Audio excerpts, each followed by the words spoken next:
Wow, what a first game of this series. We are joined by best player of the game, Jonard Clarito, and winning coach, Yang Yao. Congratulations, gentlemen. Coach Yang, can you take us back to those last few plays? What a game. What did you hold on to in those last few minutes, and what did you think became your advantage in the end game? Advantage is just willing to battle. We were just trying to grind it out. Nung natiraan kami ng 3-4 yatang 4-point shots yan. A team of weaker stuff wouldn't folded up. So it's a testament to the character of the guys. You're able to come back out of that. Also,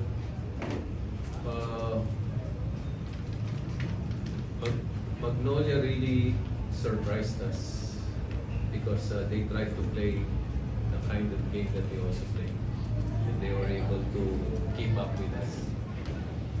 But I guess yun nga, we made some big plays. The 3-point shot by Kaylan, then some missed shots, or we forced some stops. Crucial stops. We were able to prevent them from executing. Actually, medyo na-stuck yata sila sa 102 for a while. So that was the stretch where we played really good defense. For a while, we couldn't solve the side ball screen between Paul, Maroka, and their bigs. Nahirapan kami ng coverage namin. Pero yun nga, after a while, we found the solution to it. Also, Aaron just did a yeoman's job in the middle. 2020 na naman yata siya. So we feel that he's really the anchor that we can rely on game after game. So yun, palagay ko, our character is being tested, and at least for now, we passed the test. Coach, you mentioned Magnolia surprising you, trying to beat you in your own fast-paced game, and also erupting from the outside. Ano po yung mga nakikita yung adjustments that you have to clean up before the next game? Oh, we only have tomorrow kasi sunod-sunod yung mga laro. We will watch the video tomorrow again, and we will try to find the solution. Right now, kanina kasi ano lang no? We just asked the guys to play it by ear. If we need to switch, we switch. If we need to triple switch, we triple switch. So maybe tomorrow we can find a really good scheme so that on Friday we're able to better handle it. Pero yun ang almost pumatay sa amin, at saka yung mga 4-point shots nila. Fantastic, insane percentages. Parang 4 points to shoot 50% from 4 points. That's amazing. That's just insane. I just don't know if they can keep repeating that. Thank you, Coach. Moving on to you, Jonard. Sabi nga ni Coach Yang, pinanghawakan niyo yung inyong character.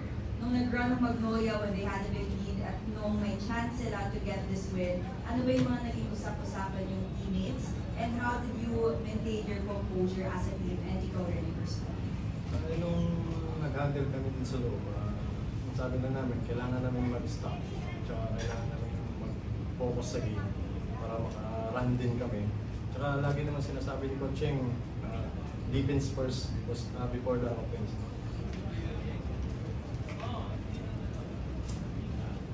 At this point, you're opening the floor to the media.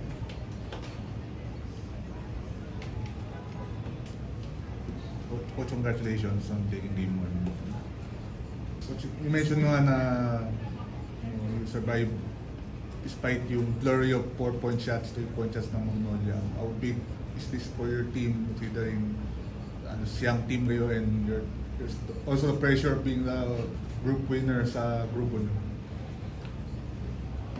Actually, in-anticipate na namin yun. Sinabihan ko sila Jonah at saka yung team kanina. Sabi ko, kung matalo man tayo sa game na to, ang tingin ko pwedeng tumalo sa atin yung 3-point shots at 4-point shots nila. Yung ibang ginagawa nila kaya nating scheme, kaya nating depensahan. Pero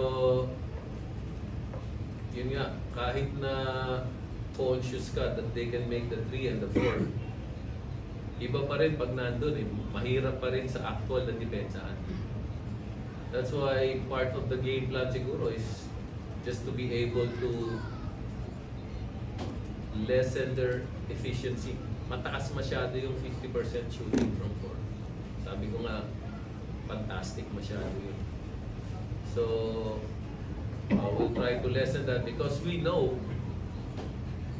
they'll take a lot more 4-point shots, not just 3-point shots.